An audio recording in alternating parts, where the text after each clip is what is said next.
them together and do what with them? So the question is, Jonathan, was Jonathan a righteous man? Yes, he was. Jonathan was righteous. Right? Read on. And they took their bones and buried them under a tree of Jabesh, and fasted 7 days. And do what? Fasted 7 days. So, this is history. This here is heritage. Some of you, when you're fasting, you struggle for 1 day. But when a nation come and kill your king like this, it has to be a calm before the war. Do you understand? So just imagine, for fasting these 7 days, what did they pray for by fasting these 7 days? Right? Sit, Rahash. 2 Samuel 1:1.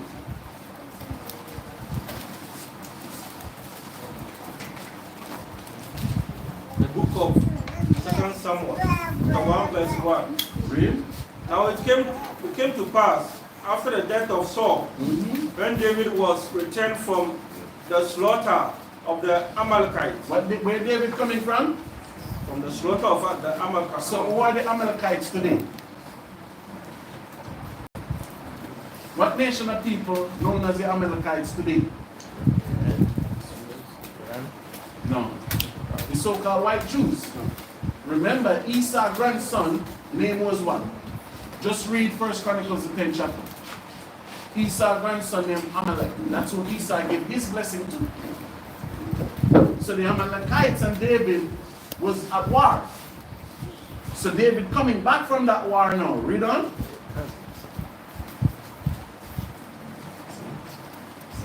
And now it came to pass that after the death of Saul, when David was returned from the slaughter of the Amalekites, and David had abode 2 days in Ziklag. What David do? Abode in 2 days in Ziklag. Read on. It came to pass on the 3rd day that, behold, a man came out of the camp from Saul with his clothes rent. When Saul warriors came, so he clothes rent, meaning he was in mourning attire. Because as a nation of people, when we mourn, we dress differently, and it's not black we wear. I know in Ghana you want this color issue. The clothes of mourning is like the bag where you buy. You see when you buy rice or flour, that bag, those are mourning clothes. Sackcloth, that's what sackcloth is. So when black to somebody's funeral, don't mean a damn thing to nobody. The color what we wear to funeral is white. When any of the Arabs go to funeral, what color they wear? When the Pope died, what color they wear? When the Queen died, what color they wear? But you foolish people wearing red and black. Because you don't know what, you think white means pure. The color white represents war. That's why when Christ comes in white, what did Isaiah say? Who is this coming from Basra with this pearl pretty? Because the blood must catch the white for you to see the battlefield. So it's not black and red. I don't know where you get that from. But the color of mourning is white. Gone? Right. Read on, sir. Verse 2. Sit. Here. Get a chair here and sit. Verse 2. It came to pass on the 3rd day that, behold, a man came out of the camp from Saul with his clothes rent, and ate upon his head. And so it was, when he came to David, that he fell to the earth and did. Okay, you have to read properly. Read from verse 3 again. And you have to start from verse 3. Verse 3. And David said unto him, From whence comest thou? And he said unto him, Out of the camp of Israel am I escaped. Verse 4. And David said unto him, How went the matter? So David said he's coming from Saul, from the military. So David said, oh, it went. What take place? What happened? So So we're reading 2 Samuel 1 and 4. Right? Read on. And David said unto him, How went the matter?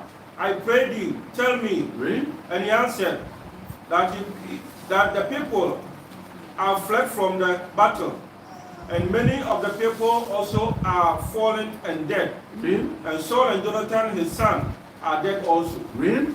And David said unto the young man that told him, How knowest thou that Saul and Jonathan has his son is dead? Do you see the first question that David asked? How you know? Because you cannot go to war with your king, and your king died, and you come back carrying news.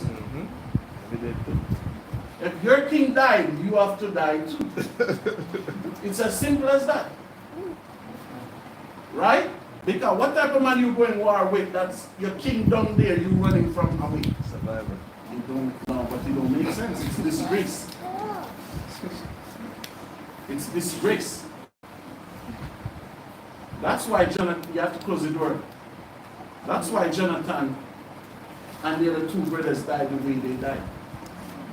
Because who's going to go back to tell their mother, your husband is dead, your son, your brother, your sister is dead. So that's why I used a scenario earlier when we in Jamaica and go to river. If one person drowned, it's a more disgrace than two person drowned. If you come back and say, okay, Sister Yawana was trying to save Joanna and both of them drowned, it's peace amongst the family. But if you come back and you said Sister Yawana drowned, it's going to be war against the family. Because somebody going to ask, so what did you trying to do? Because first thing somebody trying to drown in Jamaica, the only run you can run is to go get a bamboo tree. Because bamboo grow close to all the rivers in Jamaica. You get a bamboo tree and you push it in the water because bamboo cannot sink. That's why they use bamboo to make boat and raft. So you see somebody drowning, you have to get a bamboo tree, push it out there, give them. As soon as they hold on the bamboo tree, they're on top of the water. They cannot sink. I don't know when you leave Jamaica, but you should know that at work. Right? Yes. If you cannot swim, you just hold on a piece of bamboo, because the bamboo will never sink. So as soon as you hold on to the bamboo, you're on top of the water. Y'all never know that, right? Teach you something today. Bamboo trees cannot sink. So that's why in Jamaica, all those ride in Ochi and those places is bamboo raft. Because people just tie the bamboos together and they keep them and they roll all the way down the river. So that's the only run you can run. Right? Read on. Verse 6.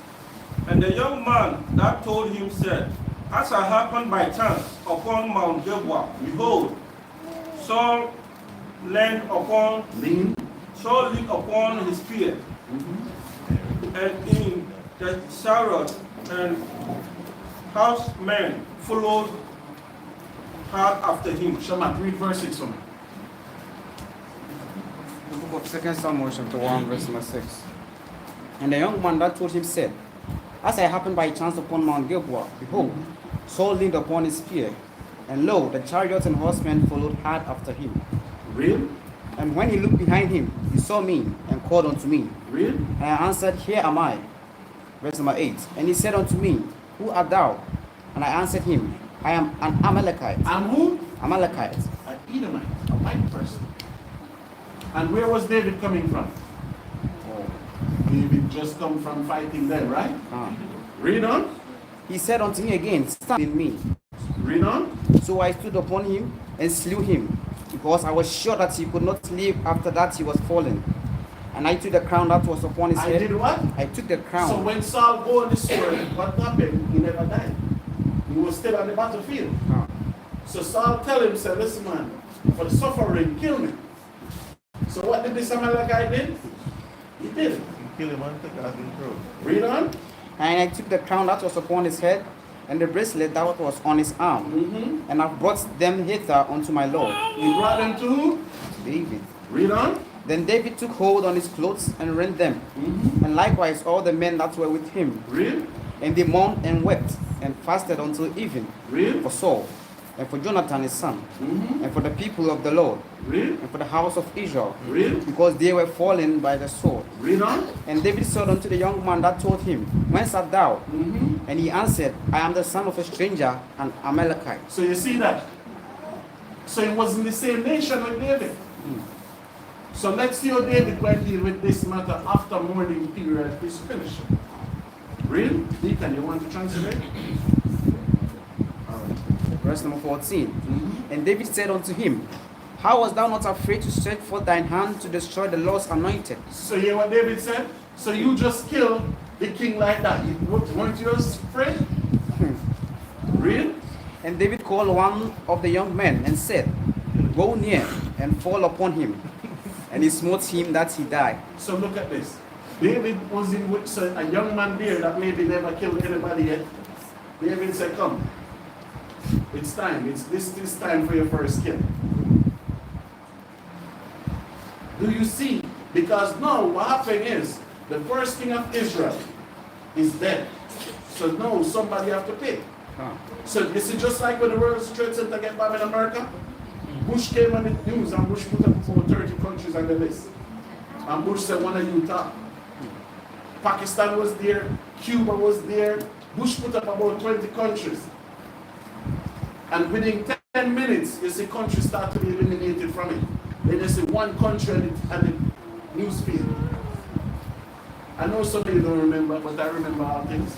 Like that day we were out on the street preaching and thanking God for the downfall of America. Then George Bush read Psalms 28. Never forget, he read Psalms 28. And he said, the American people are at war. So this is what David asking. This is exactly now because what America get bombed. So a country going to pay dearly. How many people died in the World Trade Center? 2,000 plus, right? How many years America bombed Afghanistan for? Over 12 years, right? Yeah. Remember, the war started from Bush. Obama spent 8 years. Right? I said 12 is more. Trump spent 4 years. About 20 years. Joe Biden is the one that came and started. But the question is, did America kill Osama bin Laden? They said they did. But when they killed him, where was he? In Pakistan. So what's your purpose of you in Afghanistan? And even when they kill him, they still never pull up. But somebody have to pay. Because what? We're dealing with the art of war. What some of you don't know about. Right? Read on, Shaman. Verse number 16. And David said unto him, Thy blood be upon thy head, for thy mouth hath testified against thee, Read. saying, I have slain the Lord's anointed. So you hear what why David killed him? David said, you the one come here and said, you killed the most anointed. Yeah, he should have never said that. Just say he fell on his sword and that killed him. Because what he tried to do, he tried to go to David to do what? For compassion. Yeah, he thought David was going to be joyous. You think Because David going to say, I'm happy you bring the crown to me. His enemy is dead. Yeah. You understand me? You think David was going to be happy you bring the crown, so David wants to be king, right? So you bring the crown to me. No, but you use wisdom. And that's what we don't use even today in Africa. That's why you see we're so divided. When Gaddafi died, nobody said nothing. Nelson Mandela in prison for 27 years. Did Nelson Mandela spend 27 years in prison? Yeah. What was his crime? He had no crime. Did he kill anybody? Nope. Did he throw anything in anybody's car? Did they ever see him with a gun? Did he ever make a bomb? So what was the purpose of 27 years in prison? Speaking against the government. And why did Africa never defend him? They couldn't. They could. Two countries did. When they put him to prison, Fidel Castro in Cuba sent 10,000 troops on the ground of South Africa. And what happened? That's why Rita Marley and them could be preserved and get taken out of the country. Fidel Castro did that. So that's why when Nelson Mandela came in power, when he came to America in 96, he tell them, he said, America enemy is not our enemy. Because he was listing the countries then that assisted. And the only two countries in the West was Jamaica and Cuba. And how Jamaica be a part of it? Because when the cricket team was playing, you can do simple things and you will see the impact. Michael Holding and them said they're not going to South Africa. When Nelson Mandela went to prison, the cricketers, the blacks won, said we will, because that time West Indies cricket was the main one, like soccer. And they said we will not play. South Africa is not invited in Jamaica. South Africa did not invite it in Trinidad, in Barbados. None of those countries invite South Africa there. So South Africa could not play any cricket in those countries. So they have to ban South Africa. So the ban never left in South Africa. What year did the ban lift? 99. Nelson Mandela came on 95. The ban never lived until Nelson Mandela left. Because of sports people said, we have nothing to do with them. The black sports people. But at the same time, Africa leaders never defended Nelson Mandela. Do you understand? And just like something now, you have so many divisions here. If something happened in Nigeria, you don't care. If I ask anyone of you what's going on over the border in Burkina Faso, do you even know? Do you care? But I have to know these things. And I have to care about these things. Because all these people are the Lord's people. And just like Christ tell you, they sit in darkness. They don't see no light. Them beacon was coming up. And we was listening to the news, right? What did it say? South Africa sent 10,000 troops into Congo. Because Congo and Rwanda are about to go to war. So this morning I was coming in Rahash, I was telling him, I said, oh, you might have in a country a terror organization standing up against the president of the country. So I used Boko Haram and Nigeria for an example. I said, look how small Boko Haram is and the bigness of Nigeria military. And Nigeria is in ECOWAS, so if Nigeria need help, Ghana should send their military, but they cannot be Boko Haram. Why? Because the same person who's selling Boko Haram weapon is the same person selling the Nigerian government weapons. So I tell him there was a movie, he have a book, The Art of War, but Nicolas Cage acting in that movie. I don't know if you see that movie. When Nicolas Cage went to the terror group, sell the gun, went to the president, sell the gun. So at the end of the day, guess who's getting rich? What? England gave India sell India nuclear weapon. America sell Pakistan nuclear weapon. India and Pakistan are brothers, but they're going to fight against each other. Who going to be rich at the end of the day? England and America. So now, you see terror organization, that's why, and I mentioned to him, have you ever watched a movie, Blood Diamond in Liberia? Yeah. Because the terror group have them there mining for the gold, right? But yet, Brad Pitt was there to buy the gold and leave the country with it, right? Didn't the diamond end up in England? So it's the same thing. So the American go to the terror group and said, when you get it, who's buying it? Boko Haram. They in the mountains mining. Who is buying it when they get it? So you cannot beat a war like that. And then now, we call for the real thing. God have said, let's put the money away and use our resources to trade. And the government said in Ghana don't want that. Do you understand what I'm saying? They don't want that. So this is the reason we're so divided. But Kenya making great step in Africa.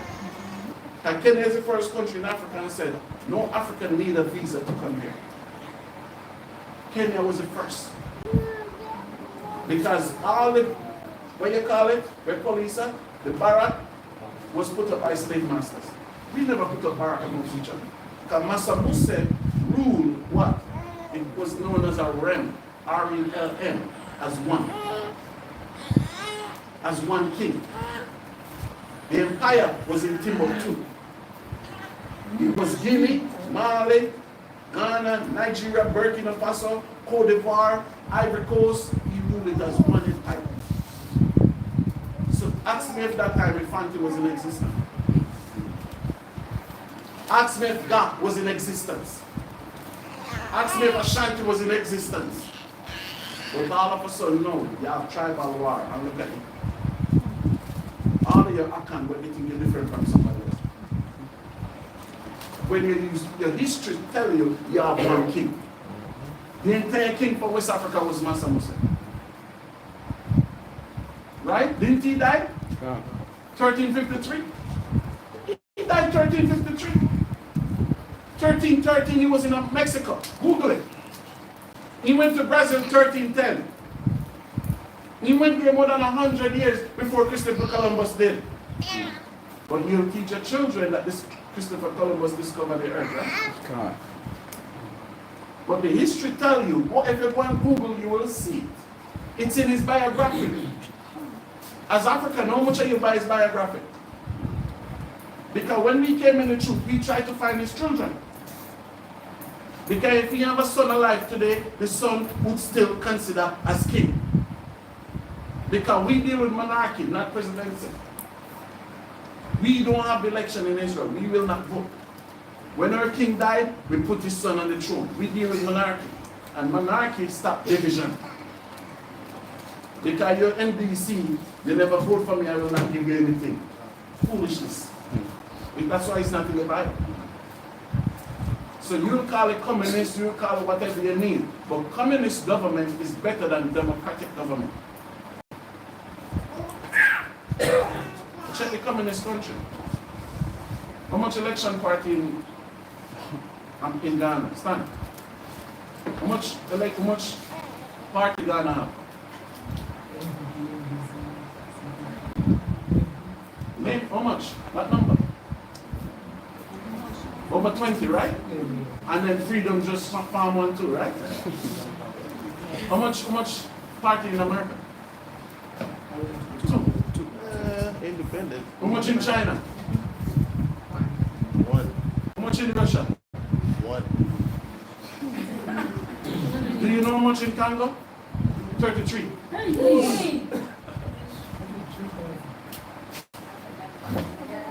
So do you see what the problem is? Because we don't have a monarchy, so you know you will create parties to divide black people. So the more politicians you have Christian church. Now guess what? A church endorses all of them. Every one of them going to go to the church for blessing to go run a campaign. Isn't it? Okay. Read on, Shammai. Verse number 17. Read. And David. Verse number 17. And David lamented with this lamentation over Saul and over Jonathan his son. Read. Also, he had them teach. Also, he bade them teach the children of Judah the use of the bow. The bow. So David know because the king, David could not make that call before. Because that's Saul's call. So when David come, when Saul died now, David put pressure on everybody to teach the Judites. Because David was the head of Judah. Saul was king, but he had a head over all the tribes. So when David was 23 years old, David was over the head of Judah. And David ruled Judah for 7 years as the head of Judah.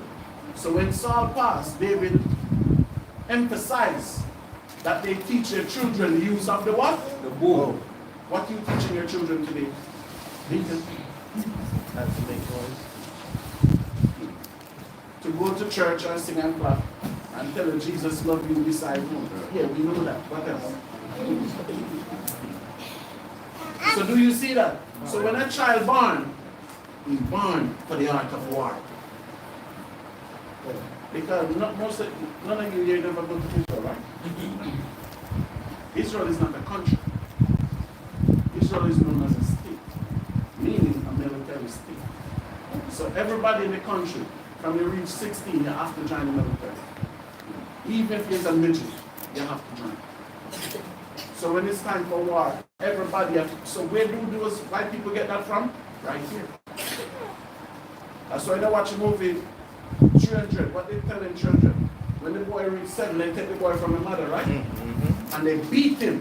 Why do they beat him? For him to be immune to beating.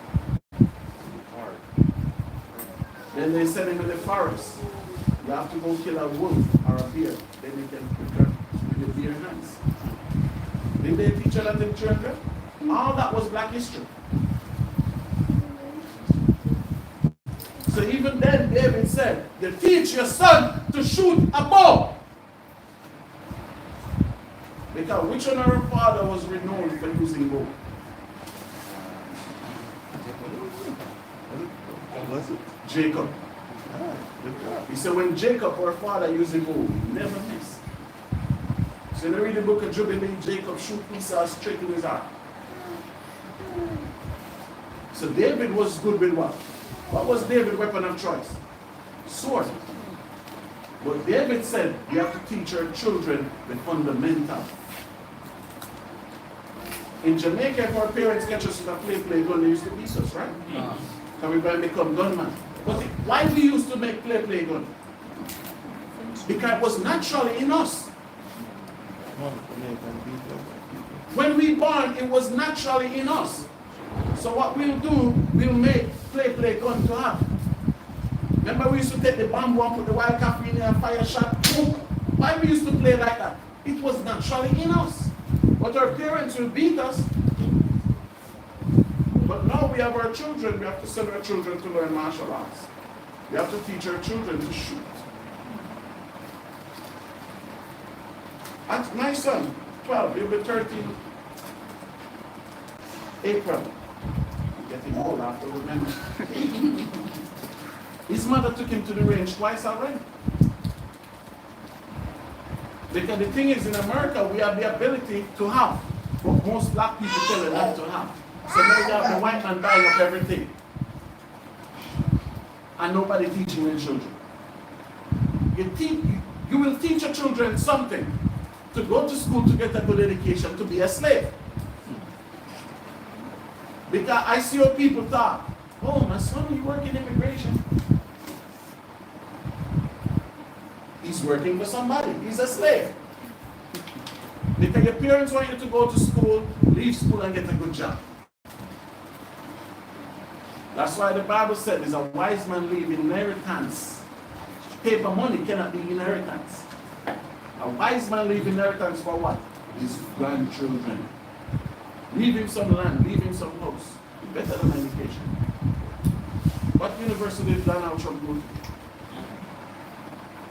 What about the one for Facebook? Name the university. What about Bill Gates? Bill Gates is pattern vaccine for you to take for COVID, right? I mean, the cracker never went to university in his life. He had no field in medical work. What about not Steve Jobs? He never went to any neither. Elon Musk. Do you know Elon Musk is a South African? Jewish? No, the mother moved, they grew up here. His entire parents is from South Africa. Everybody's one, redneck. Do you understand? Do you see the difference? So now David said, you teach all Judites the heart of war. Right? Read on. Verse 18. Also, he bade them teach the children of Judah the use of the bow. Behold, it is written in the book of Joshua. It is where? Written in the book of Joshua. And when you read the book of Joshua, you see a different dynamic of what went on. Because remember, we still have to avenge a king. You cannot just kill our king. So we nurturing children from this age up. Because now, fighting different from war. Fighting is a day event. You have somebody punch it out, you go back to your house, you go back to his house. But war is you wiping out every man in that nation. Read? Verse 19. The beauty of Israel is slain upon thy high places. Read? How are they, mighty Father? How are the mighty fallen? Salika. How are the mighty fallen? Tell it not in God. Publish it not in the streets of Ashkelon. That's a Judite city. So David said, don't make mention of that in our cities. Right? Read on. Publish it not in the streets of Ascalon, lest the daughters of the Philistines rejoice, lest the daughters of the uncircumcised triumph. Read. Verse number 21.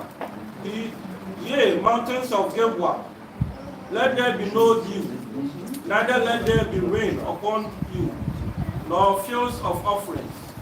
For there the shield of the mighty is vivid cast away. The shield of Saul, as though he had not been anointed with oil. See what David said? Because if you notice, David and Saul was anointed same time. So even then, because when David became king in verse 2, chapter 2, David was anointed before to replace Saul, but Saul never knew it. So that's why when Saul finally told, the jealousy was there. But Jonathan knew of it. Until this. And then in a week of Samuel. Right? Samuel said, tomorrow I'll come and what? That was the eve of that. I would even go to bed the next day. Right? Read on. Verse number 22.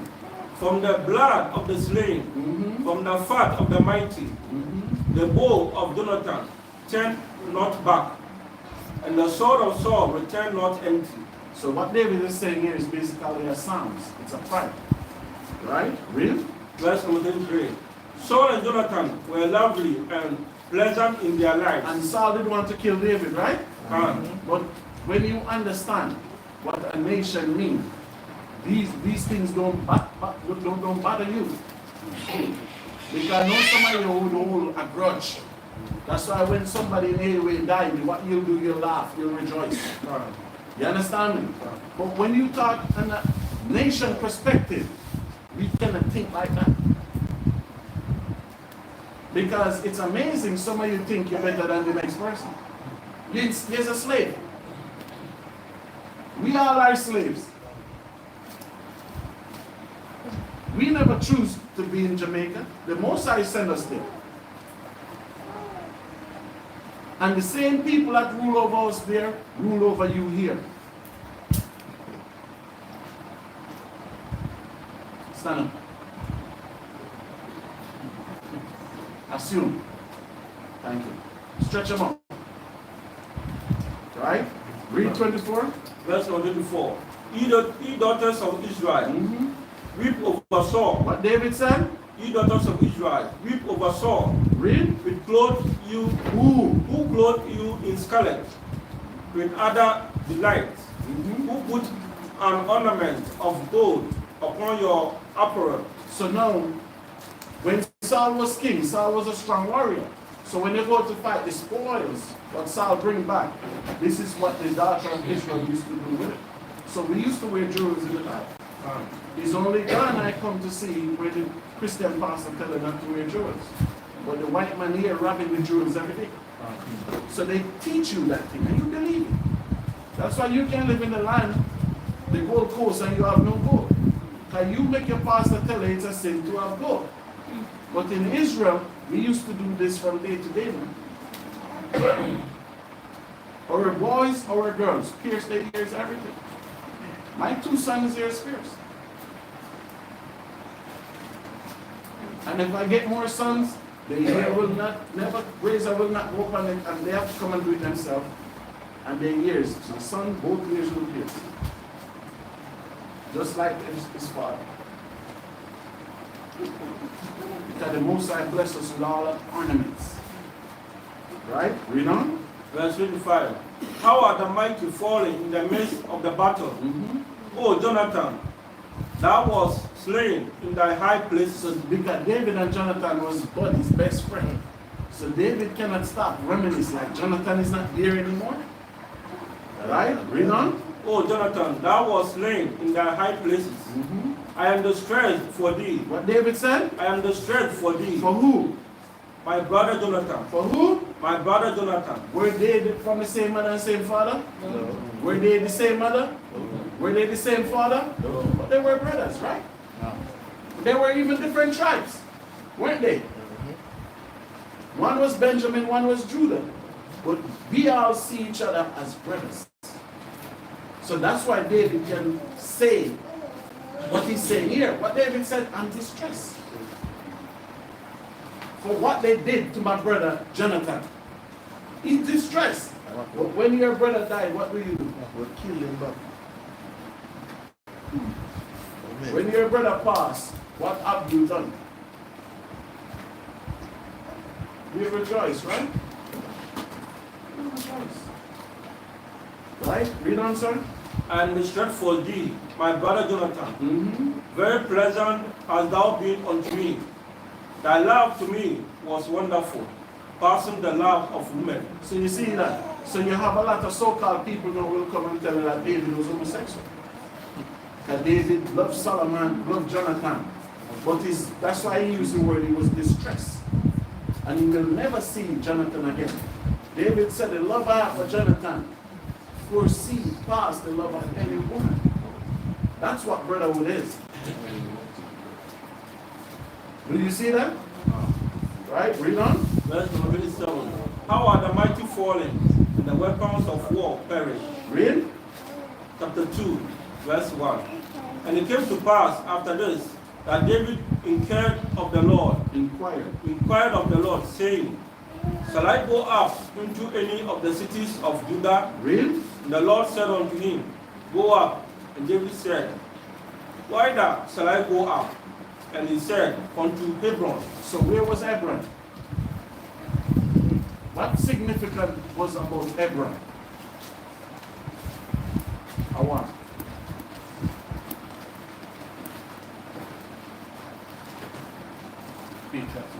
That's where Abraham was. Abraham buried in Hebron. Isaac buried in Hebron. Jacob buried in Hebron. Our mothers, Sarah, Rebecca, Leah, all buried where? Hebron. So Hebron was one of the chief city of Judah. So that's why before David make a move, what the Bible said David do? Inquire. He asked the priest. And the Most High give the spirit and said, go. Because now the Most High putting him up. So even now, for you to be king, you cannot be king over Israel in Ghana. I'm sorry. You cannot be king over Israel in America. Because the Bible says everything have to come from where? Zion. Right? Read on. Verse number 2. So David went up thither, and his 2 wives also. His what? His 2 wives also. Read. Ahinoam the Jezreelite, and Abigail, Nabal's wife, the Carmelite. Carmelite. Read on. Carmelite. Verse number 3. And his men that were with him did David bring up, every man with his household, and they dwell in the cities of Hebron. So you see that? So the man bring all their family and their household. At this time, how old was David, man?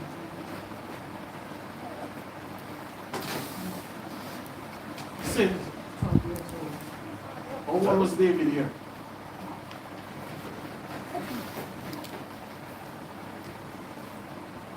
Zamar, how old was David here at this point?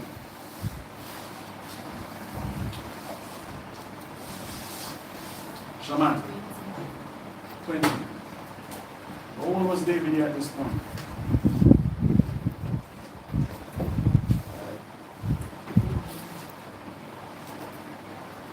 YAHAWAH. Roger. He wasn't. How old was David when he swore to be king?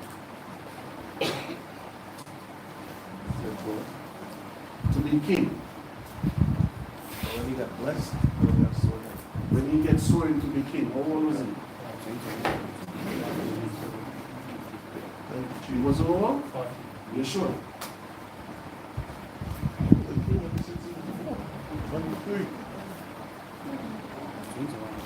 Joanna.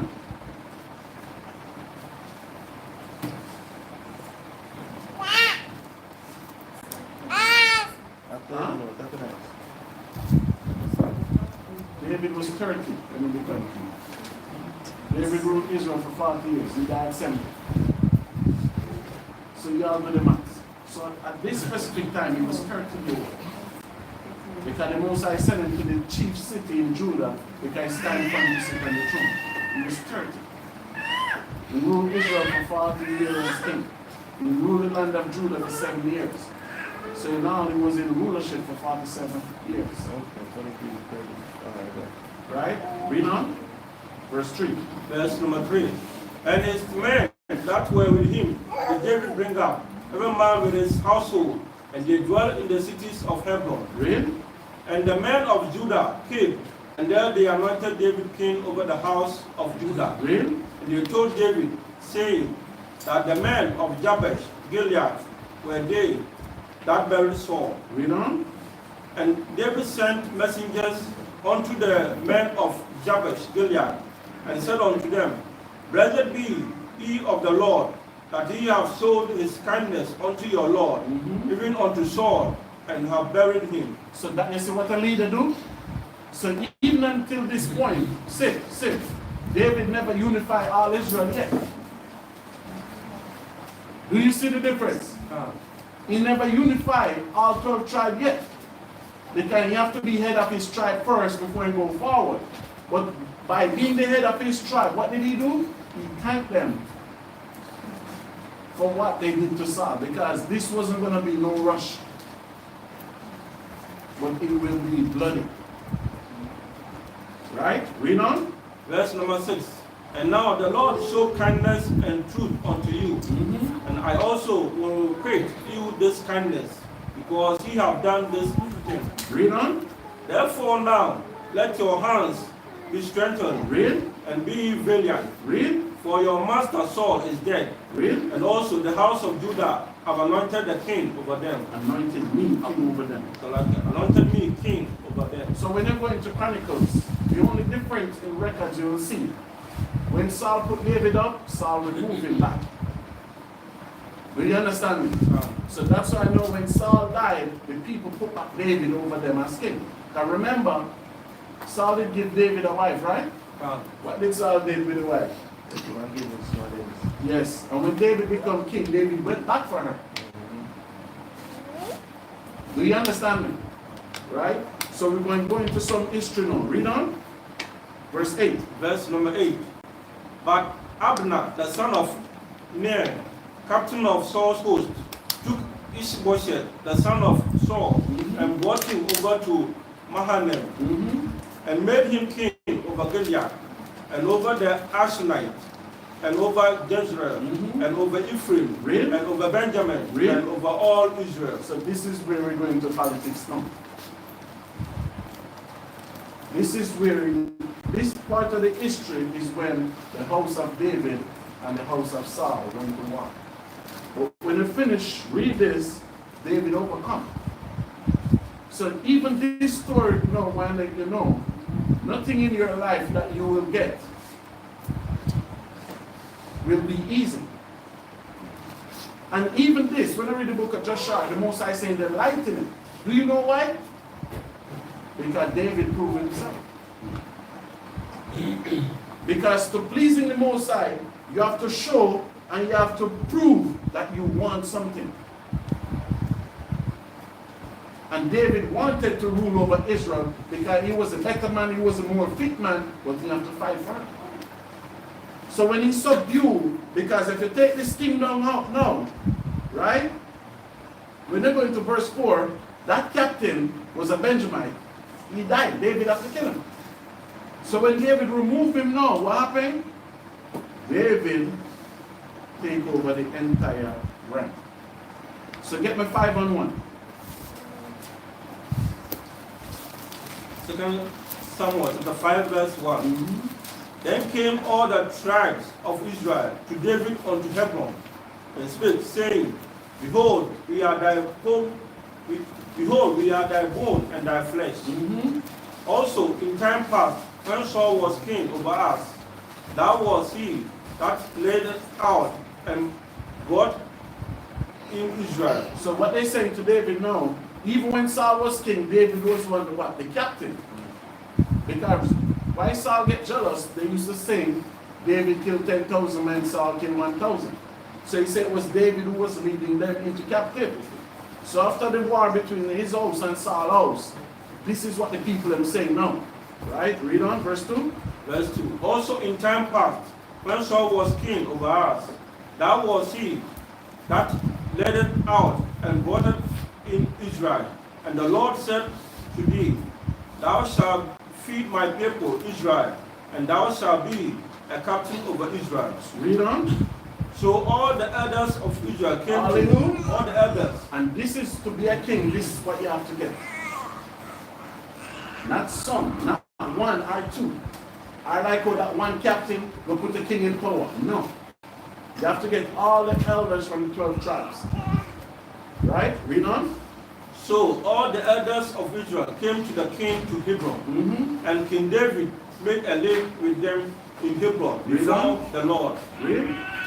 And they anointed David king over Israel. Over what? Over Israel. So in verse 5, this is when David gets to rule over that's when we set up a new monarchy. The Saul monarchy was the first monarchy, so now we set up a new one. Right? Read on. Verse number 4.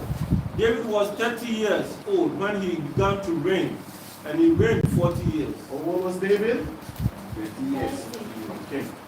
So I know some country have some age barrier. Some country have some age barrier. When can a 30-year-old leave Ghana? Leave it. Gary, when he was 32, then he became That's when you made the king. yeah. Okay. Because some country have it where you have to be certain age to become president. Even in America, they have an age group, I think 40. Because Obama was the youngest president in American history. So this is where our history starts. Just like YAHAWAH ministry started at what age? 30. So 30 is a significant number in our heritage. Even we come up in the truth as a young man. I remember my elders used to say, whenever my tattoo reached 30 or 33, his knowledge going to go over the roof. I remember my elders saying that. Because a young man coming up, I was zealous, I was hungry. So I was always hearing them talk, but they said, whenever my tattoo reach 30, you're going to be on the next level. You understand me? So all what David went through from 14 to this age now, it was teaching to become a great leader. Because the difference with David is, he never had the educational system. He never needed it. Because he was around Saul, he was ruling the tribe of Judah, he knew everything what it was to rule. And then when he say make a leagues with the elders, do you understand what I mean? Each tribe still have their leaders. It's only when necessary the king will come and say something. So from you and the elders and have good report, they will keep you there. They will not go to the people and backbite you, talk bad about you. So the elders and David make a league. So David has to unify all 12, all 11 tribe leaders. They all have to agree and say, yes, we want you to rule. If they don't make that agreement, he could not rule the nation like he did. Right? So the only king to rule over all Israel is who? Name the man. Name the king to rule over all Israel.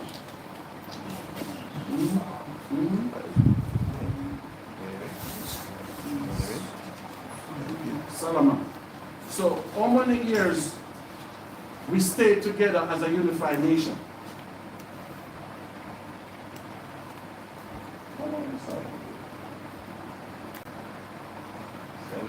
Shema. As a unified nation, how many years we were a unified nation? Almost, I think, 100 something years. 100 and what? How many years did Saul rule Israel? So for 40. How many years did David rule Israel? 40. How many years did Solomon rule Israel? 40.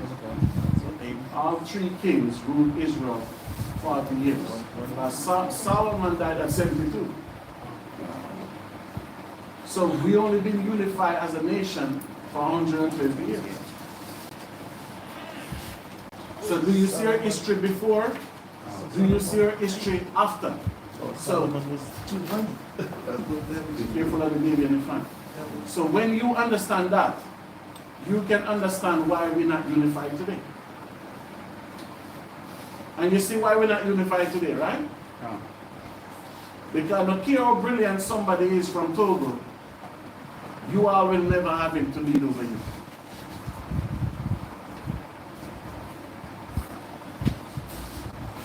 %90 of the brothers in America, politics, they're more smarter than every one of your leaders in Africa.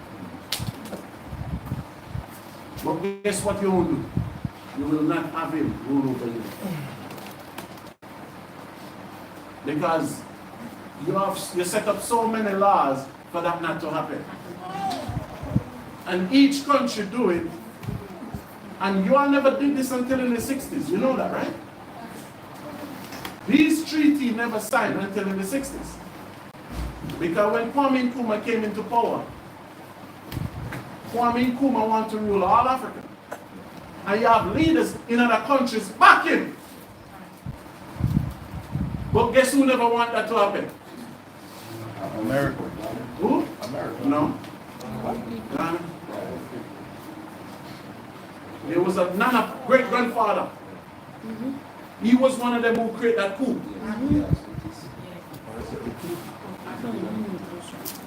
When they removed him from power, where was he? He was in Guinea. Guinea, yeah. Trying to give Guinea freedom. Because when Ghana got independence in 57, Kwame Nkrumah helped Nigeria to gain independence. He helped a lot of countries to gain independence. Because they want to do a unified African country. Do you understand me?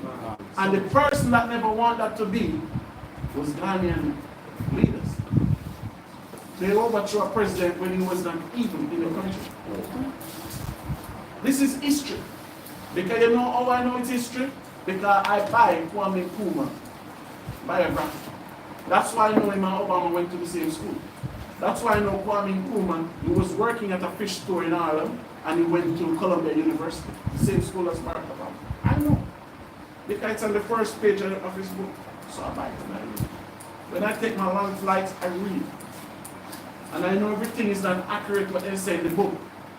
But some of it is true. Give you an idea. Because I wasn't around at that time.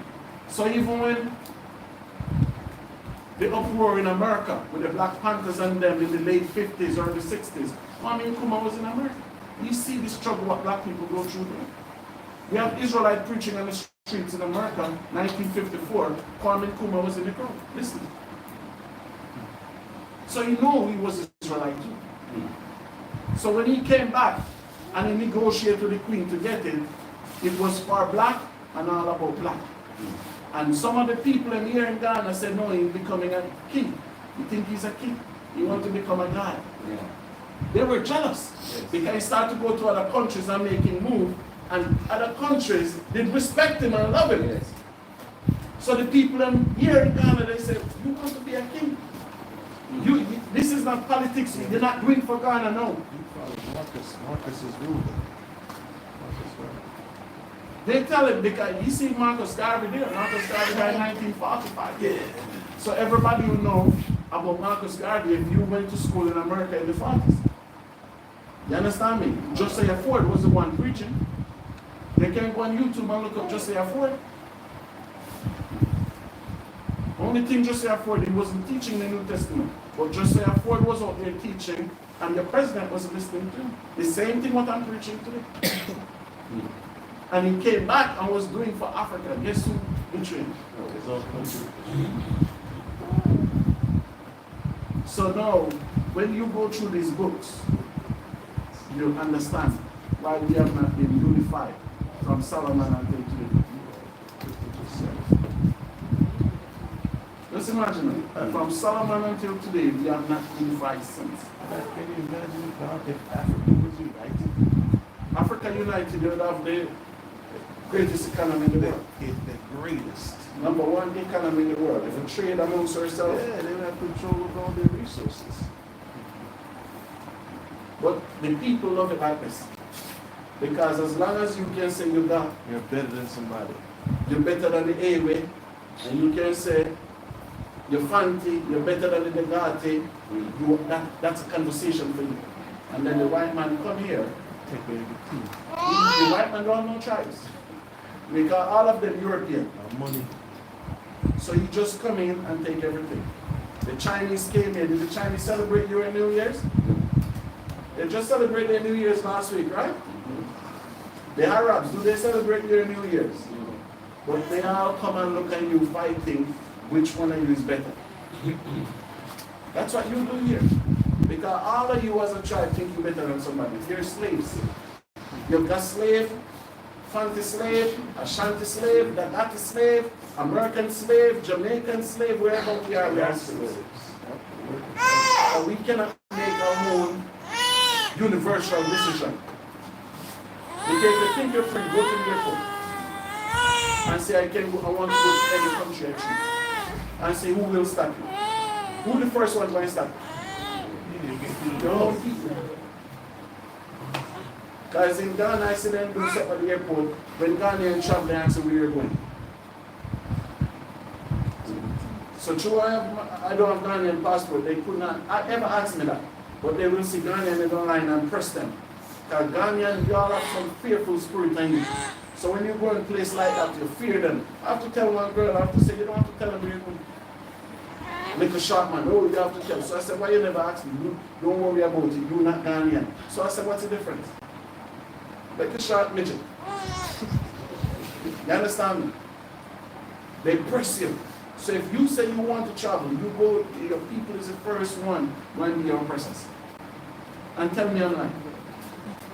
So everywhere I go and I have the native people around me, I highlight the fact of the differences in how they treat me versus them.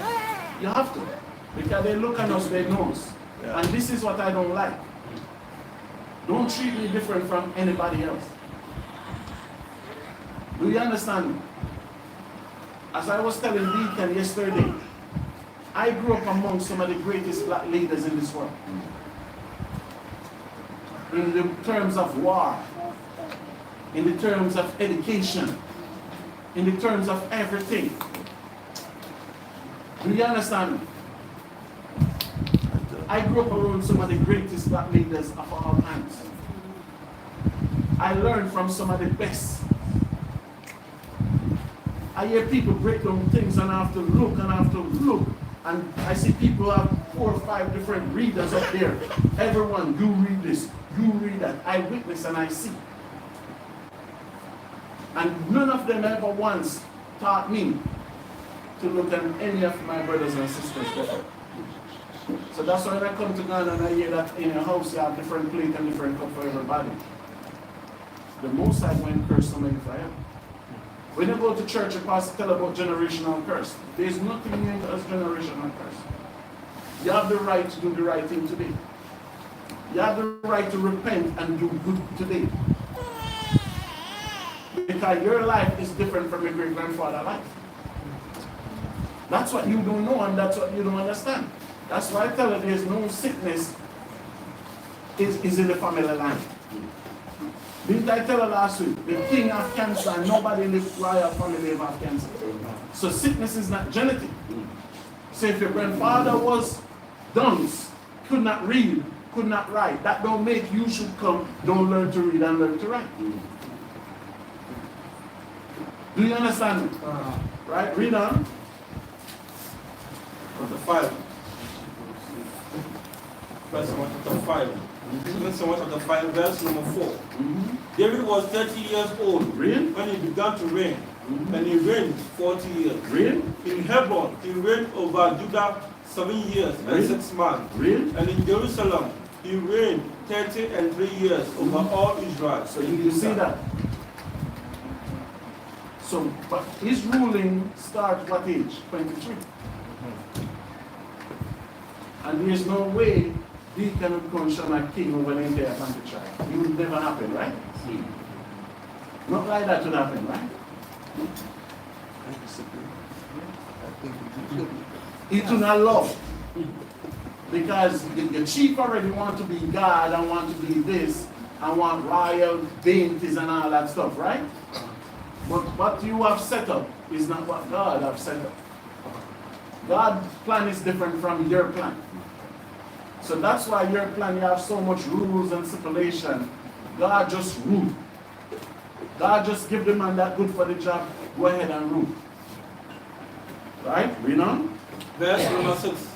And the king and his men went to Jerusalem unto the Jebusites, the inhabitants of the land, which spoke unto David, saying, Except thou take away the blind and the lame, thou shalt not come in hither thinking. David cannot come in hither. So now, what David did, remember, it was in Hebron. So now he's going to where? Jerusalem. So now, what we have to do, the Philistines didn't live in all these areas, right? So now David have to get them out of this. David have to take back these cities. So do you see that? In verse 4, he become king.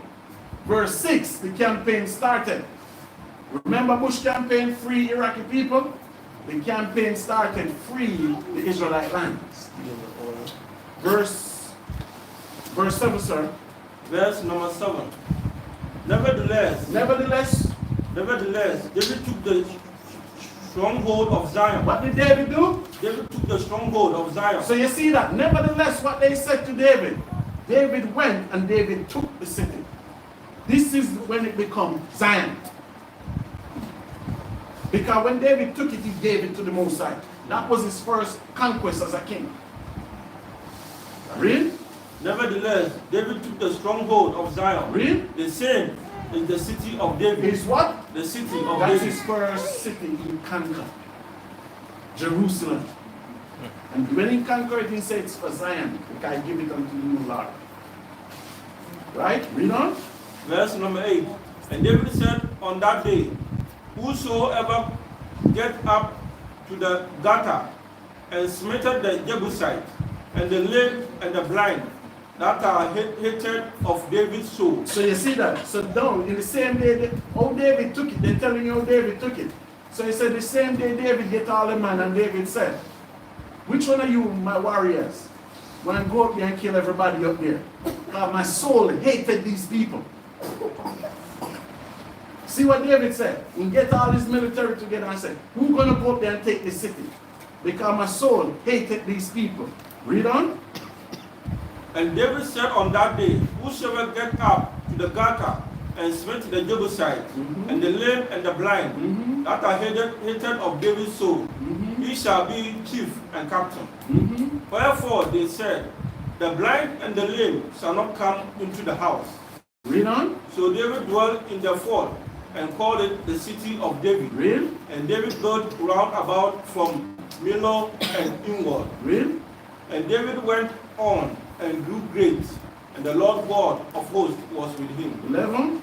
Verse 11. And Hiram, king of Tyre, sent messengers to David, and cedar trees, and carpenters, and masons, and they built David a house. So when I read the Bible, Tyre is Lebanon today. So Lebanon king come up to give reverence to the king of Israel, no? Because they know what is coming to them. They know that they were coming. So the best thing this king do is come and subdue. Because you see a young man become king, and they know David's background as a warrior. So this man have many more years on the battlefield. So what country start to do is come and start to be subjected unto us. Right? Read on. Verse number 12. And David perceived that the Lord had established him king over Israel, and that he had exalted his kingdom for his people Israel's sake. Read. Verse number 13. And David took him more concubines and wives out of Jerusalem. So you start became mighty now. So David took more what? More concubines And what? and wives Read out on. of Jerusalem. After he was come from Hebron, and there were yet sons and daughters born to David. Read. And these be the names of those that were born unto him in Jerusalem: Read. Shammua, and Shabbat, and Nathan, and Solomon. Iba also, and Elishua, and Nephet, and Japhia, and Elishma, and Eliada, and Eliphalet. Read verse 17. Verse number 17. But when the Philistines heard that they had anointed David king over Israel, Read. all the Philistines came up to seek David. And David heard of it and went down to the pool. And what did they, because remember, we have not reached the Philistinian yet. It's a war campaign, so we take Jebusites already. So now we're going to go back to Ashkelon because most of the Philistinian was in Ashkelon. Right? Verse 18. Verse number 18. The Philistines also came and spread themselves in the valley of Raphaim. So they came to surround Israel. So what these Philistinians said, we killed one of their king already, which is Saul. They cannot have no more king. So they came and they make a camp around Jerusalem at this thing. Right? Read on. Verse number 19. And David inquired of the Lord, saying, shall I go up to the Philistines? Will thou deliver them into my hand? And the Lord said unto David, go up, for I will doubtless deliver the Philistines into thy hand. So whenever we go to war, then we pray. We always pray before war. And the Most High used to hear a prayer, but now we're so evil and wicked, as the Bible telling Isaiah, sin separated us from God. God is not listening to our prayer now. Right? Read on, verse 20. Verse number 20. And David came to Bar-Perazim, and David smote them there, and said, the Lord hath broken forth upon my enemies before me, as the breach of waters. Therefore he called the name of that place Bar-Perazim. And there they left their images, and David and his men burned them. So they burned it, they start to burn the churches. Because all the images in the Christian churches are idols. The Most High said we should not know idols in no way. So you're not going to come here and see no picture of no God or no Jesus or no man. Right? So you see after David destroyed them, David took the city, what David did with their churches, just like all these churches in Ghana were burned. Because who built the churches in Ghana? Right now. No? Ghana. The Ghanaian people. Who keep the church key? Black The pastor. How many homeless people they see in Ghana sleeping on the streets like? more than the home people. And the church is closed, right? Verse, what verse here? Read on. Verse number 22. And the Philistines came up yet again and spread themselves in the valley of Raphaim. And when David inquired of the Lord, he said, thou shalt not go up, but fetch a compass behind them, and come upon them over against the mulberry trees. So the Most High tell David, go around and take them from the back. Right? Read on. And let it be, when thou hearest the sound of a going in the tops of the mulberry trees, then thou shalt bestir thyself, for them shall the Lord go out before thee to smite the host of the Philistines. Read. And David did so, as the Lord had commanded him, and smote the Philistines from Gibeah until thou come to Gaza. Right? Read 1 and 2 and 6. Chapter 6, verse 1 and 2. Again, David gathered together all the chosen men of Israel, 30,000. How many? 30,000. Read. And David arose and went with all the people that were with him from Baale of Judah to bring up from thence the ark of God, whose name is called by the name of the Lord of hosts, that dwelleth between the cherubim.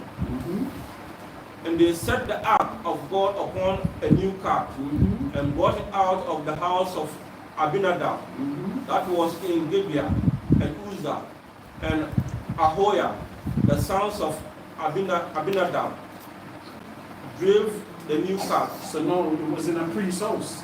So they're taking the Ark of the Covenant from there. And where are they bringing it, Isaiah? Where are they bringing the Ark of the Covenant to? Stand.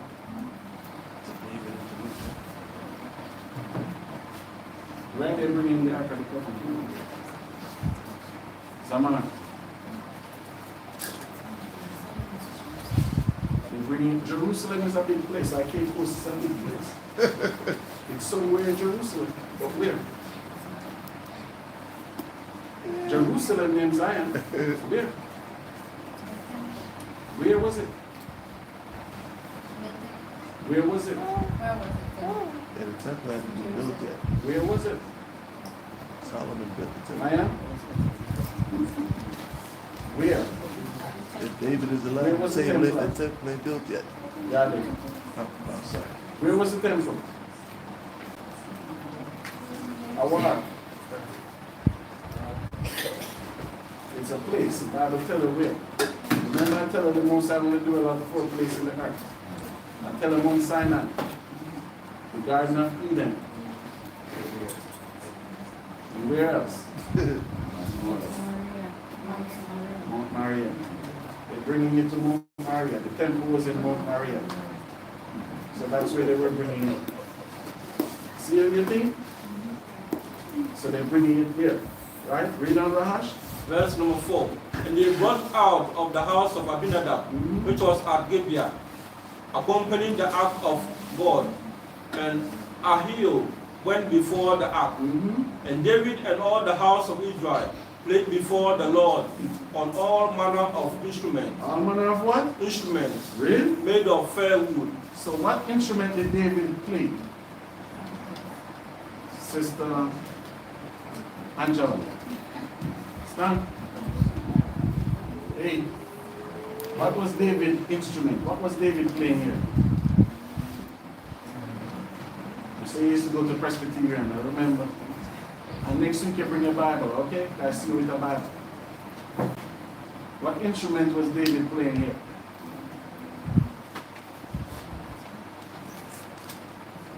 David was known for one instrument. What is it? It's what? The harp. David's instrument was a harp. So when you say all manner of instruments, you have somebody playing the timbre, somebody playing the guitar, but David was playing the what? A harp. So how much people was David using to do this? How much people was doing this? Was the entertainers here? 1,000. Shaman. 70,000. The Bible just tell you here, huh? 30,000. Y'all not following? I didn't get a question. Read on. Verse number 5. And David and all the house of Israel played before the Lord on all manner of instruments made of firewood, even on harps, Even on what? on harps, Read. and on psalteries, Read. and on timbrels, Read. and on cornets, Read. and on cymbals. Read. And when they came to Nachon's threshing floor, Uzzah put forth the son to the ark of God, and took hold of it, for the oxen shook it. And the oxen shook it, so they had a shift when it was on the chariots. Read on. And the anger of the Lord was kindled against Uzzah, and God smote him, therefore his error, and there he died by the ark of God. See that? Was he holy enough to touch the ark of God? So why do you think you're holy enough? You're coming to the temple, you start to touch everything. The horse was riding and the heart shift. And he think he was doing a good favor. And he go and set it straight. And the Bible said the Most High was angry about it, man. Because of what? A disobedient person is a disobedient person no matter what. So right then and there, he died. Read on. And the anger of the Lord was kindled against Uzzah, and God smote him there for his error, and there he died by the ark of God. Read. And David was displeased, because the Lord had made a breach upon Uzzah. And he called the name of the place Perizuz. Perizuz to this day. Read. And David was afraid of the Lord that day. Because David was in his enjoyment. What he was saying to himself, maybe I would even be the one to touch it too. So by the Most High did that, fear, because could David touch the Ark of the Covenant? Who could touch the Ark of the No, Covenant? he was a priest as well, though. Only the priest and the priest's son. David was a Judite. But David was also king and a priest, though. No, not David. That's YAHAWAH get that title. David is not no priest. But the Most High tell him, you can't build me no house. Leave. So he made the showbread with the same. He hid the showbread because the priest handed it to him. He couldn't take it up. So when he went to the temple, the priest, he asked the priest, he said, give me of this, please. Okay. So that's why the Sadducees and the scribe could not get it. He never went in there and take it up. He asked for it. And the priest give him and he's eating. But he could not just go in there and take it. But they can anybody else eat it in there. Huh? If anybody else eat it in there. The Most High said, Mr. Man after his own heart. Because the Most High said, you must always do something in the temple. Because the priest have to eat that bread. You understand me? So whatever transform with it, you have to be there for days too. That's between the priest and the Most High. Right? Read verse 9. Verse number 9. And David was afraid of the Lord that day, and said, how shall the ark of the Lord come to me? So he's saying, I'm bringing it in my city. How shall I touch it? Right? Read on. So David would not remove the ark of the Lord unto him into the city of David. But David carried it aside into the house of Obededom, the Gittite. And the ark of the Lord continued in the house of Obededom, the Gittite, 3 months. And the Lord blessed Obededom and all his household. Read. Verse 12. Verse number 12. And it was told King David, saying, the Lord hath blessed the house of Obededom, and all that pertained unto him, because of the ark of God. So David went and brought up the ark of God from the house of Obededom into the city of David with gladness. Read. And it was so that when they that bare the ark of the Lord had gone 6 paces, he sacrificed oxen and fatlings. And David danced before the Lord with all his might. And David was girded with a linen ephod. So David was wearing a breastplate. Read on. So David and all the house of Israel brought up the ark of the Lord with shouting and with the sound of the trumpet. And as the ark of the Lord came into the city of David, Michal, Saul's daughter, looked through a window and saw King David leaping and dancing before the Lord, and despised him in her heart. She what? And she despised him in her heart. Because you know why, right? Because what she's saying to herself, this should be of my father's house. So you see where she despised David? So how could David know that she hated in his heart? Countenance is an elevating man. You can look at somebody and know if that person pleased with you or not. Do you understand me? So this, we're going to stop here. So this as pertaining to what y'all studied last week in terms of the read about Saul. Huh?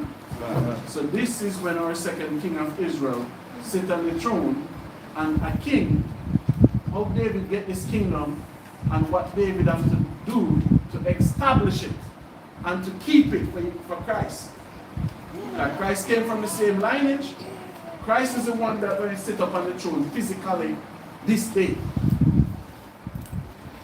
Do we understand that? So now you see some of the obstacle what David have to do, and you see to be respected and to be able to have the freedom to sing and dance to our God, what he have to do to get that privilege. Do you all see that? And you see that Esau is a devil from the beginning of this earth. You see the part that he playing to it too. He was the one that put his filthy hand on that crown, didn't he? So that's why people will never know why did the white man enslave us. Because nobody will teach you your history. But the white man know all of these things. That's why if you look up any picture now on Google, it will show you David as a homosexual. Yeah. Google a picture with David and Saul. It's going to show you David holding Saul in a feminine way. Jonathan. Yeah, they think the white man come now and push that. Because what he's saying now, who is David to kill my father for taking up the crown? You understand me? So that's why I read Psalms 137, what David said, O Edom, who are to be destroyed. Happy shall he be who take that little one and dash it against the wall. So they know this history, you don't. So you ask any black person, why did the white man hate me? First thing, the black person will never think the white man hated me. Because our people are destroyed for lack of knowledge. Do you understand me? But the country owns all your resources. That's not love. America don't have natural resources. There's no natural resources in Europe. And keep in mind, the white man mining natural resources here for over 600 years. And he's still here, he's not leaving. So even the Most High tell in the book of Amos, if a thief come, will not he steal until he get enough? Look at that, brothers. This is your country. You live in the Gold Coast. Where's your gold? You live in a country with resources. Is it benefiting you? And a country, an entire continent don't have one natural resources. But we have many brothers. Europe have no resources. Asia have one resources, which is oil. And look at Dubai. Look at Saudi Arabia. Look at Oman. Look at all these Asian countries. How did that one resources make their country wealthy? And how much resources Ghana have? More than 10. China has oil as well. And gold, diamonds, everything. So you see that? But this is your history that you don't know. Because our history is, as I said, for David to become king of Israel, David have to unify all 12 tribes. But none of your leaders want to unify all African countries together. Do you understand me? Because if the day that Africa unites is the day the oppressor will cease. Because most of you want to travel, for what? When you go to America, only thing you'll become is slaves. You're going to take your white people children. The black man might run taxi. Or sell stuff on the street. Being security guard. Security guard is the main one. This guy asked me when I was in Accra. He wants to come to America to work security. That's it. And these are kings. Get me Ecclesiastes 10 verse 5 and 6. You understand me? So when we come here now, the black man don't know the Bible, okay? Your pastor don't know the Bible. So our duty is to uplift you, make you see and make you know. That's when I read the Bible, what Christ said. Sin, power, gold I have none. Peter said that, right? But with the Holy Spirit, we can teach it to you. And we all can be great together.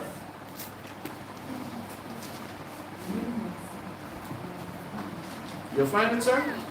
Read Ecclesiastes 10, verse 5 and 6. Ecclesiastes chapter 10, verse 5 and 6. There is an evil which I was seeing under the sun. So write the book of Ecclesiastes, Solomon. So Solomon saying, see an evil under the sun. What is the evil? As an error which proceeded from the ruler. So error is something that wrong. So Solomon said this error came from who? The leaders. Right? Read on. Folly is set in great dignity. What the word folly mean in the Bible? Witchcraft. Because somebody have to be working in juju on you black people. So Solomon says folly is on a great level. Right? And what was it? Read. Folly is set in great dignity, and the rich. The who? The rich. Where the rich sit? In low place. So Solomon says, see the rich at the earth sit in low places. Look at you people. Solomon said the rich of the earth sit in low places. Read on. Verse number 7. I have seen servants upon horses. What Solomon says, see? I have seen servants upon horses. So the people who are supposed to serve you is ruling. Arts mean power. So the people that you're supposed to be ruling, they ruling you. Since his days. That's crazy. Read. I have seen servants upon horses. Read. And princes walking as servants upon the earth. Is the Ghana named the land of the kings? So Solomon says, see, prince and princesses walking like servants on the earth. But I'm here to tell you, brothers and sisters, Give me Luke 169. Get the Old Testament, the New Testament. Right? I'm here to tell you that Christ is coming back. And Christ looked like us.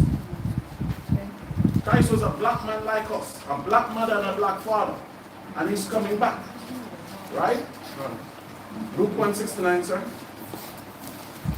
Luke, the book of Luke chapter 1 verse 69. And had raised up a horn of salvation for us. And who is the horn of salvation? Christ. Read.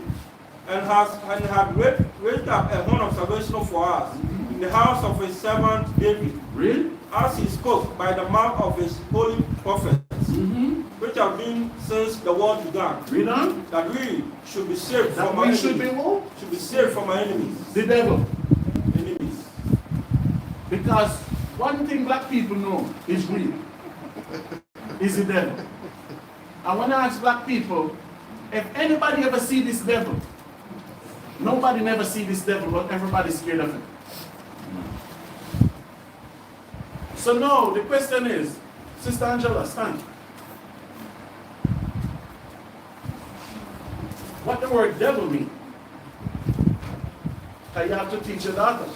Because every word have a meaning, isn't it? And as I know, nobody never see the devil yet. And I'm looking for this devil. I walk road late night. Remember those late night trip I walk? You're walking home and you never see this devil, and they say live in darkness, right? So I walk many moons. I'm in the sky, I'm in many planes, I'm looking through the window. I can't see this devil.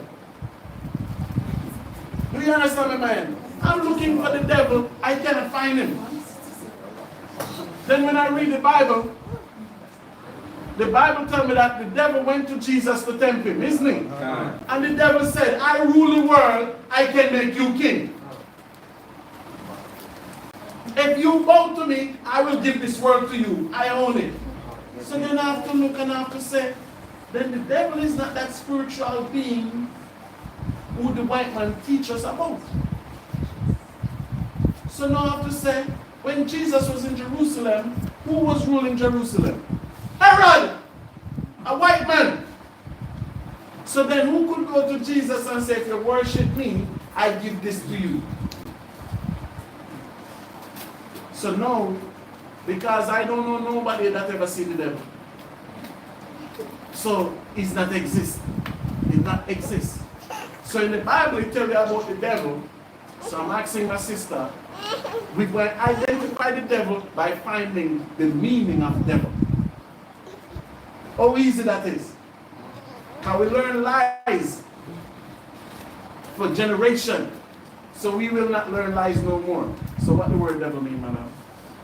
He is a Presbyterian scholar. Right? Devil, meaning, yes. My brother, stand for me. He is a visitor, stand. Aquaba. Welcome. What's your name, sir? Kwame? Emmanuel. Which church are you used to go? Muslim? Do you know what the word devil means? All right, Baba. Our cap saying is the teacher, right? Not what you know, what God said.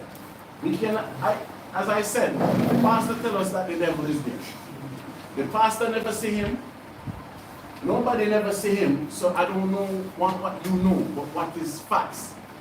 Devil. That our cap tell me is the teacher. What the word devil mean?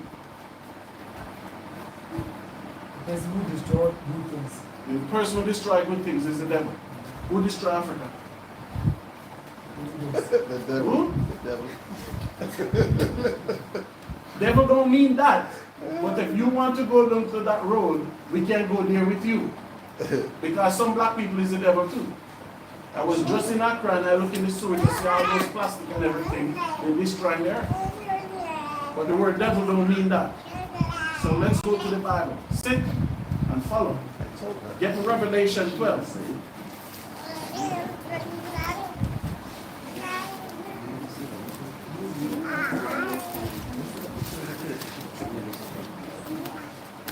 Get Revelation 12, verse 9. Listen. Revelation 12 and 9. Listen. The book of Revelation chapter 12 verse 9. Read on. And the great dragon, The great who? the great dragon, So you go by that name too, a dragon. Read on. and the great dragon was cast out. So the great dragon was cast out. Read. That old serpent. That's what? That old serpent. Because in Genesis, the term devil came as a what? A serpent, right? A snake. Right? So in Revelation, you see one name was dragon, one is a serpent. Read on. Called the devil. Called what? The devil. And what else? And Satan. And what? And Satan. Read on. Which deceived the whole world. Which what? Which deceived the whole world. So the word devil means deceiver. If you Google it, if you look it up in a dictionary, the word devil means deceiver. So now the Bible said, the dragon, the serpent, the Satan, the devil, what did he do? Who tell her that Jesus is white? The devil. Who tell her that he's superior and he's inferior? The word devil just means deceiver. So if I'm deceiving you now, you can call me the devil. So anybody who come to deceive you, anything, what this Bible did not say, that's Satan in flesh. Because I know you don't know nobody ever see the devil. Don't do it. Well, I see him every day. When I turn on my TV, I see him walking through certain city in Ghana. I live amongst him. I see the devil every day because he's a deceiver. Because the devil deceived the entire earth to say what? The man is white. Stand, Sister Angela.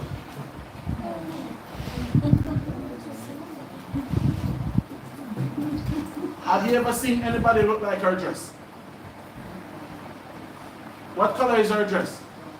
Have you ever seen anybody look like that? But the devil tell you it's white, right? Yes. Does he look like that dress? So it's a problem. Because if you go and call him white man and he don't look like the dress, but you will still call him white man.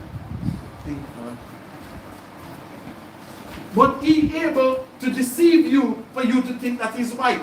Do he look like that dress? See.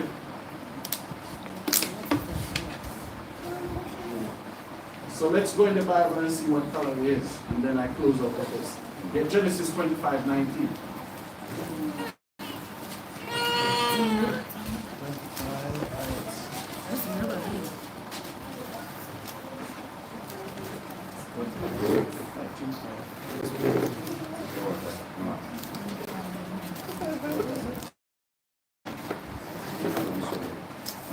Genesis 25:19. Genesis chapter 25 verse number 19. Sorry? 14. Read on. The daughter of Bethuel, the Syrian, of Pederam, the sister to Laban, the Read on. Syrian, and Isaac. So you see that? So Rebecca could not give birth. So Isaac never went to no doctor. He prayed to the Lord. He said, Most High are ready for children. Open Rebecca womb. Read on. And Isaac entreated the Lord for his wife because she was barren. Because she was what? Barren. Read on. And the Lord was entreated of him. So the Most High answered his prayer. So you have woman barren from a long time. Because Sarah was barren before that. Right? But for whatever reason, the Most High did it like that. Right? Read on. And the Lord was entreated of him. And Rebekah, his wife, conceived. So now, when Isaac prayed to the Most High, Rebecca's womb is open, so she become pregnant. Read on. And the children struggled together within her. So when the Bible says, when two persons struggling, what is taking place? Stand, Barrow. When two persons struggling, what is taking place?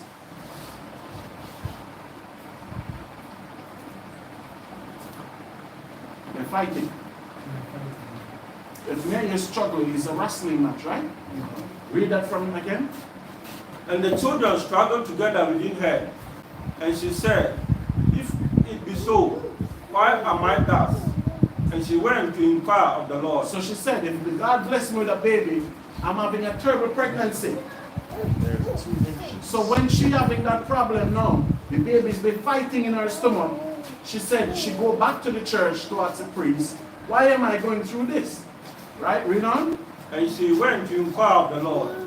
The Lord said unto her, 2 nations are in thy womb, and 2 manner of people shall be separated from thy bowels. What the Bible said? 2 manner of people shall be separated 2 from thy bowels. nations. You're pregnant with 2 nations. 2 nations in your belly. So when you have baby, 2 different babies.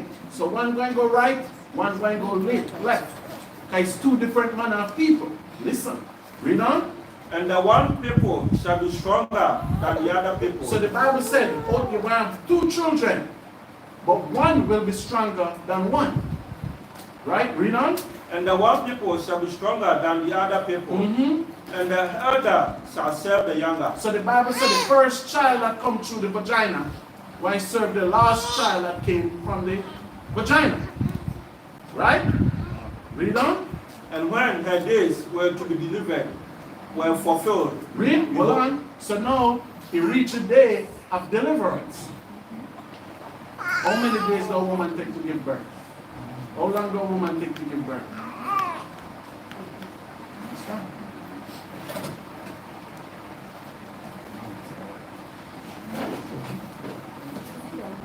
The month. How much months a woman take to give birth? 9 months. So technically, a woman can give birth between the 7th month to the 10th month. But when a child born, naturally, the woman gives birth how many months has she got? 10 months. Let me prove it to you. When you get pregnant, you go to the doctor. The doctor start coming from when you miss a period, right? I know you don't like that talking, right? So for instance now, your period was supposed to come today. You miss a period today. You go to the doctor says, when is the period? They say January 18th. Today's the 18th, right? 17th. The doctor started to call from today, right? Did you get pregnant last night? Impossible, right? I was there. Right? Do you understand knowledge? Because the doctor start when you miss a period. But you actually get pregnant the night you slept with your husband. Not when you miss a period. So that's why when you read the Bible says a woman carried the baby for 10 months. So when the child born, the child is almost a year already. You can't have that big baby and say it's 1 day old. So that's knowledge that they will not teach you in here. But a woman carry a full birth for 10 months. Anything before that is premature baby, which that can happen too. Can? But a full birth is 10 months. So now, her months, 10 months were fulfilled. Right? Sit. Read on. And when her days to be delivered were fulfilled, Read on. behold, there were twins in her womb. They were what in her womb? There were twins in her So womb. now, any woman that giving the delivery, they know that Rebecca gonna have what? Twins. Right? Read on. And So the- remember, the first one that born gonna serve the last one that born. Let's you born first. Read. And the first came out red. So the first child came out what color? Red. No, white. Red. What color was the first child? Red. Different shades of red. So the so-called white man is not white. When they say red, what do you mean? He have no pigment. Albino, what y'all call albino in Ghana? Offrey. So the first one come out offrey. Read that again. And the first came out red. The first came out what color? Red. Offrey. Read on. All over like a hairy garment. So you have hair all over his body. That's how the first one came out. Read on. So remember the first one that born by serve. Read. And the first came out red. All over like a hairy garment. And they called his name Esau. They call his name what? Esau. So the white man, his biblical name is Esau, or Edomites. Do you know what Esau means? Esau means castaways. Do you know why he have that name? Because the mother never wanted him. So when he born and the mother seen, the mother said, take that away from me.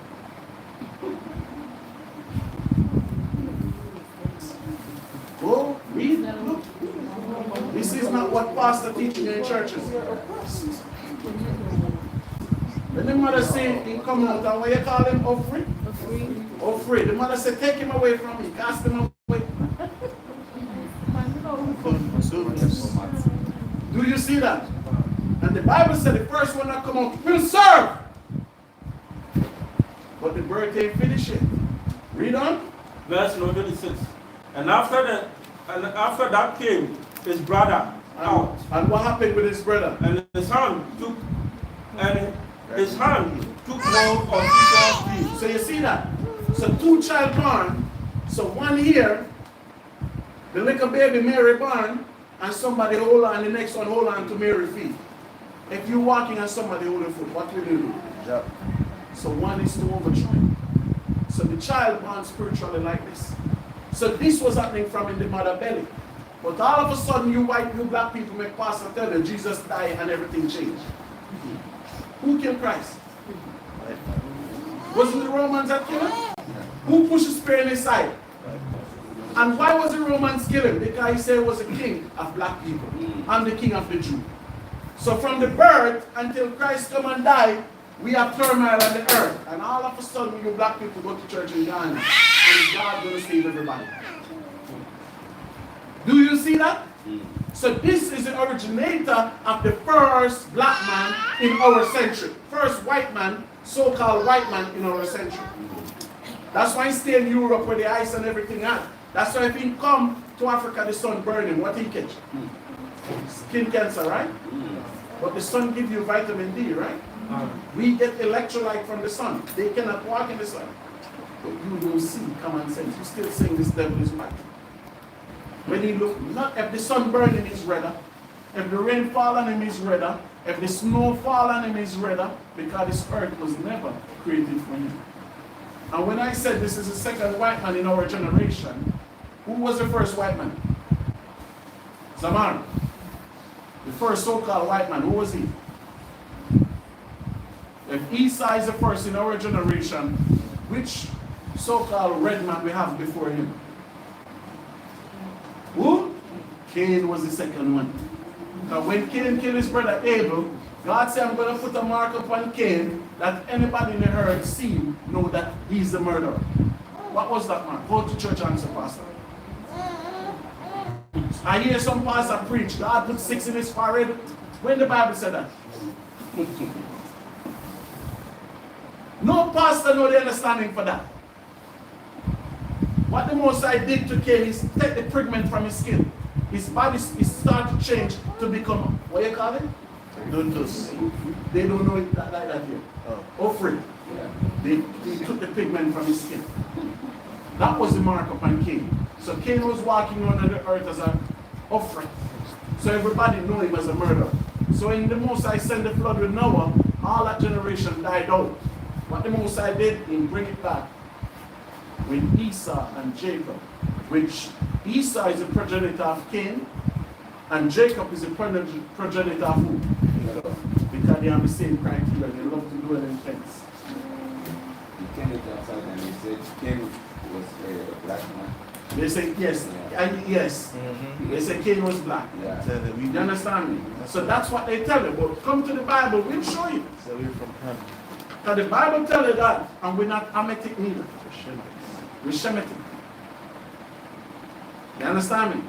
So when you read the Bible tells you that the white man, the so-called white man, this is his birth. And that's why they give you the Bible and they put up a pork chop eating pastor to teach you the Bible. Now what the number one thing white people say? If you hide anything, put it in a book, because you black people don't read. You don't choose to read. You don't want to be intellect and intelligent. So what you'll do, you'll be on your phone all damn day. So the white man will make more gadgets for you to be dumb and dumber, while he's robbing everything from your land. But take your Bible and read. You'll see. Give me Job 9:24, sir.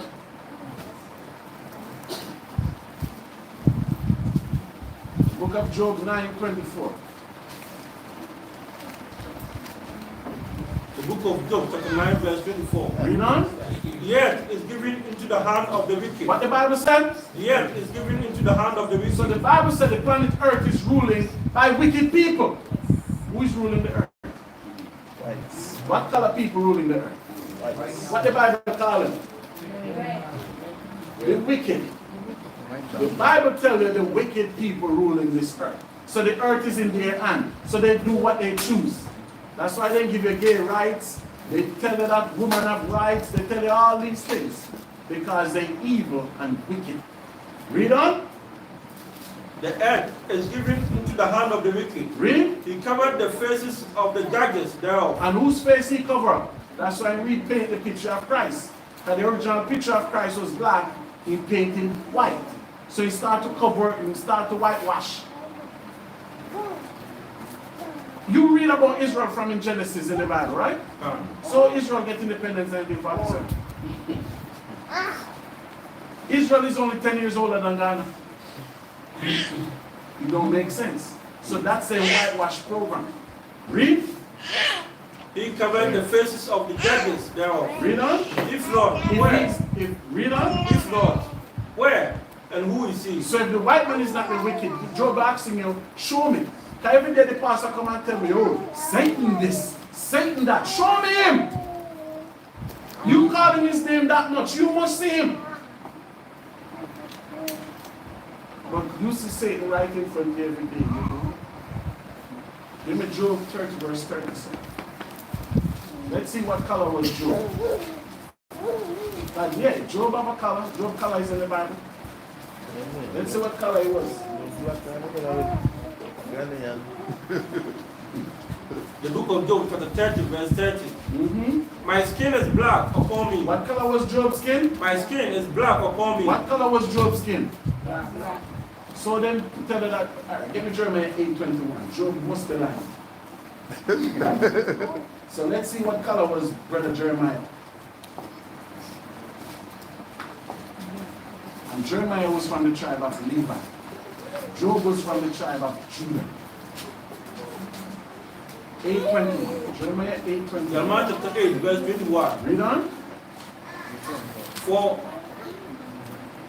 For the head of the daughter of my people are my head. What Jeremiah said he do? For the head of the daughter of my people So are the my head. condition and the lifestyle that Jeremiah says the black people living in, he was hurt. Read on. For the head of the daughter of my people are my head. I am black. What color was Jeremiah? I am black. What color was he? Black. Read on. Astonishment had taken hold on me. So this is two prophets in the Bible say they were black. We can either stop or we can continue. Get me Jeremiah. Huh? No, that's the Old Testament. We're not reading no more in the Old Testament. Get me one in the New Testament. Get me Acts 13 verse 1. And I want Sister Angela to read.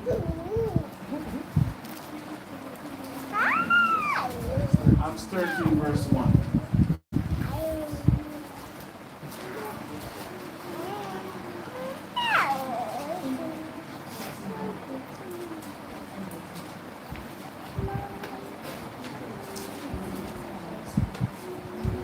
Find it? What Bible are you using? New International Version? No. If I want her to read it, New International Version. That's why I tell her to read. Read it from your Bible. Stand when you speak to me, madam. Don't get that right yet. Read on. Verse 1.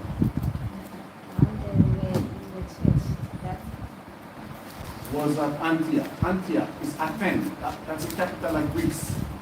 So they were in Greece. Right? So start over. Now they were in the church that was at Antioch. Start over.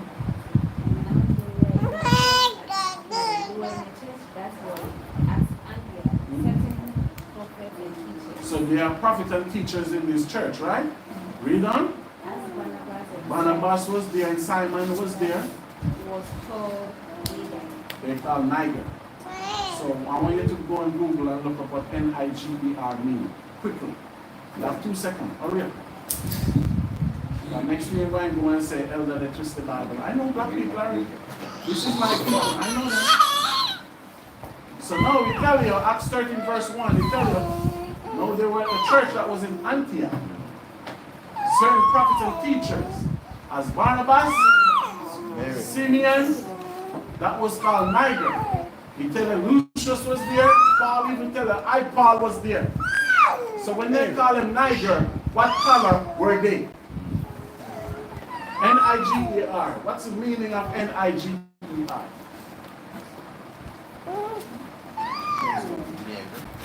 Every word of a meaning. Mary?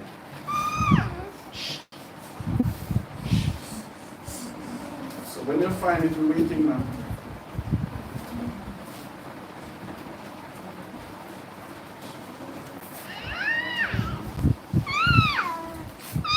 Quickly. It was Instagram, you will be there already. I did that.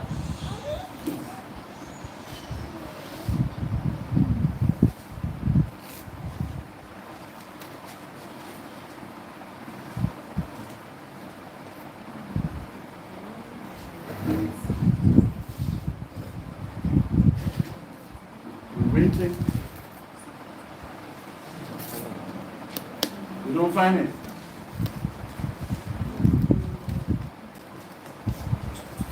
Well, the word Niger means dark skin or black. So if you read from a New Translation version, it will not say Niger, it will say black. In the New International Version Bible, they don't have Niger, they have black. He said they are always known as black person, black man. You're still looking. You have the new, take it up, David. What it said? Read. There is a God constantly among us. It does not derive from the Latin nigger, into brackets black. So then that's what I want. Yes. It's just as nigger. But it was a code in terms of they don't want to put nigger in the Bible. Because nigger is N-I-G-G-E-R. So they just take up one of the G and say N-I-G-E-R. So it still means black or dark skin. So now, what did they call those prophets that was in Antioch? Dark skin. If they can have a New Translation version, it will tell you outline. Acts 13 verse 1. What it said there? Give it to her. Okay. A new season, she went to come here and said, what the teaching is 8. God is love. Read it from that Bible, Acts 13 verse 1. New International Version. Now there were Antioch. prophets and teachers. Barnabas, Simon, who was called Niger, Mm-hmm. because of Lucius, Lucius of Cyrene. Cyrene. because of Cyrene. So what country you find Cyrene today? What country you find Cyrene today? I share what country you find Cyrene? Cyrene is in Libya. Now what color people in Libya? Black people. So they know everything is there in the Bible. But your pastor cannot teach this. So your pastor might get money if he don't tell you you have a heritage and all this stuff. You understand me? Just like that pastor will pray after me, he should not. I never know he was even there. And they talk about if any family know, if there's any family curse that don't want marriage, that pastor is a homosexual. And God going to kill it. Because that's what they do to rob you. There's nothing in a family to stop wedding. When one person married, they just have to put a guard against Satan stopping it. But it don't have nothing to do with family heritage. Because I assure you, your mother and grandfather will have a wife. Maybe 2 or 3. Your great-great-grandmother, they were married. It's just this century, the woman choose to left. And 90% of the marriage, the black woman choose to left. You understand me? So that is a whole different subject. But this is what the pastor do. He work on your emotion. Because what the book said in Isaiah, y'all want to hear something comfortable. Do you understand me? So when you read this Bible, then you'll understand it. But if you read it from the front, you'll understand the end. But some people just stick in the New Testament. So that's why as soon as I say something, oh, that's the Old Testament. Are we in the New Testament? No, we're not. We're still in the Old Testament. We will not be in the New Covenant until Christ comes. But the Bible said when I reach the New Covenant, nobody will teach you. The law will be in your heart. We don't reach that stage yet. So we're still in the Old Covenant. If a man sleep with a man's wife, will the man be angry or okay about it? And if he's angry, why is he angry? Because you know the man's supposed to be judged, because it's in the law. But the pastor said all the laws done away with, except one, tithing. Give your tithes and offering. But everything else done away. Eat what you want. Do everything what you want, but pay your tithes. And you all don't see it's a trap. Because you are so foolish to see. So with that, I said, Shabbat Shalom.